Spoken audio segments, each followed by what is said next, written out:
What's something people don't know about chronic back pain treatment?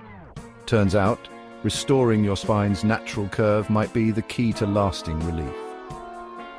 In a fascinating study by Dr. Deed Harrison and his team in 2019, they tackled chronic low back pain with a method called Chiropractic BioPhysics Registered Trademark, or CBP Registered Trademark for short.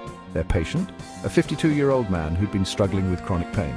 Over 10 weeks, he underwent a series of mirror image registered trademark postural exercises, spinal traction and adjustments aimed at correcting his lumbar lordosis, the natural curve of the lower spine. The results were pretty impressive. His lumbar curve improved from 18.5 degrees to 33.2 degrees, nearing the ideal 40 degrees. And get this, his pain levels dropped from a 6 out of 10 to just 1 out of 10. Even more amazing, after 3 years he was still pain-free and hadn't needed any further treatment.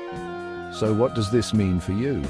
Dr. Harrison's study suggests that fixing the spine's natural curvature isn't just about managing symptoms. It's about long-term relief. For chronic low back pain sufferers, CBP-registered trademark methods could be a game-changer, offering benefits that last far beyond the treatment period. Next time you think about spinal care, remember, it's not just about feeling better now, but staying better for years to come.